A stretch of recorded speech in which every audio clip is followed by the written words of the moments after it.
Doesn't it seem like evil always wins? Doesn't it seem like the liars and the cheaters are the ones who are the most prosperous? Doesn't it seem like evil kingdoms and evil dictators are much more common than truly virtuous national leaders? Doesn't it seem like division and hatred and strife are much easier and much more natural than peace and unity and harmony? It just seems like chaos and disorder and evil are the natural ways of this world. And when we look out at the world and we see that, it can be very frustrating.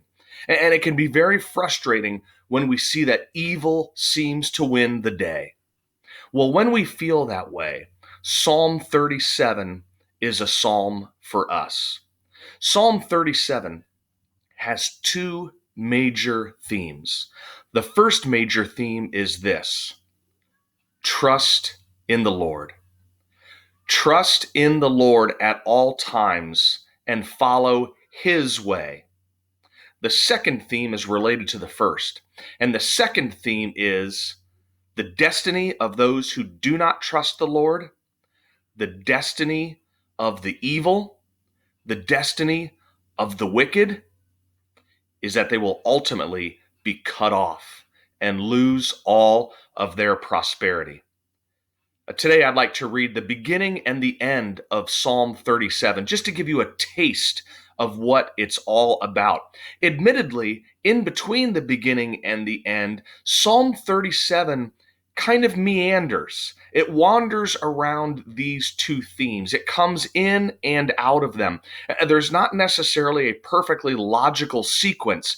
Rather, it is a series of statements about the righteous, those who trust the Lord, and the wicked, those who seem to be prospering in this day, but ultimately will be cut off from the Lord. For this reason, we have to read Psalm 37 with the end in mind. You might say we have to read it eschatologically.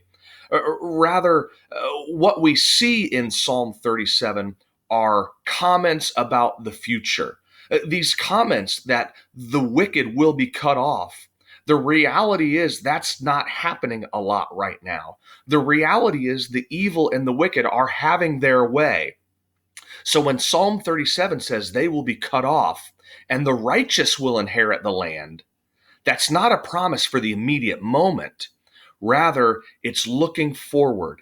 It's looking forward to the conclusion of God's story and saying this is the ultimate destiny of the righteous and the wicked.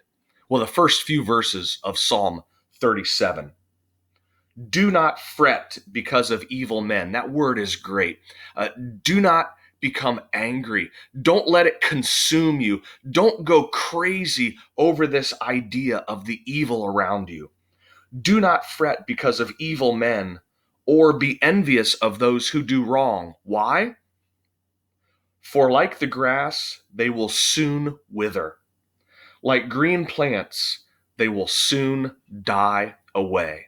There's the theme that even though the wicked seem to be prospering right now, at the end of God's story, they will be cut off. Verse 3, trust in the Lord and do good. Dwell in the land and enjoy safe pasture. Delight yourself in the Lord, and he will give you the desires of your heart. Notice how the psalm begins. The psalmist begins by saying, look, I know it looks like evil is always winning. I know it looks like the wicked have the upper hand, but don't let that drive you crazy. Don't let that consume you. That's the way of the present world. But remember, at the conclusion of God's story, they will be cut off. They will be like the grass that sprouts for a while but then dies away. They'll be like the flower that blooms for a little while and looks very beautiful and prosperous, but it soon too withers.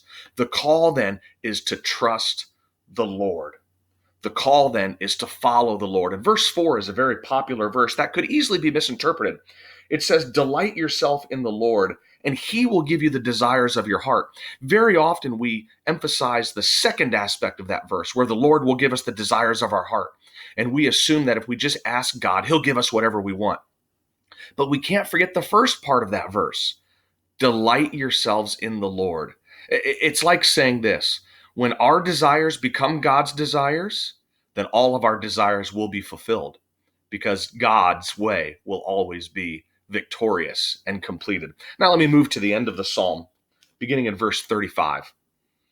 I have seen a wicked and ruthless man flourishing like a green tree in its native soil, but he soon passed away. Though I looked for him, he could not be found. There's the theme of the righteous or the wicked are flourishing for the time being, but that's not the end of the story. Verse 37. Consider the blameless, observe the upright. There is a future for the man of peace, but all sinners will be destroyed. The future of the wicked will be cut off. The salvation of the righteous comes from the Lord. He is their stronghold in time of trouble. The Lord helps them and delivers them. He delivers them from the wicked and saves them because they take refuge in him. The Psalms are beautiful because the Psalms are written in very general ways. They are written for specific circumstances, but often these specific circumstances go into the background, and the Psalms communicate these general truths. And Psalm 37 is so helpful because it seems like evil wins. It seems like being wicked and disobeying God is the way to be prosperous and the way to get ahead. But Psalm 37 says that may be for a short period of time. But in the last days, when God's story is completed, wickedness and evil will be cut off. What then is our response? Our response is to trust the Lord. Our response is to trust the Lord at all times, because at the end of God's story, it's those who trust the Lord that will inherit the land. I encourage you to read Psalm 37 today, and maybe even again tomorrow, with all of these thoughts in mind. And I pray that it'll be an encouragement to you in a difficult time where it does seem like evil has the upper hand. But Psalm 37 tells us otherwise.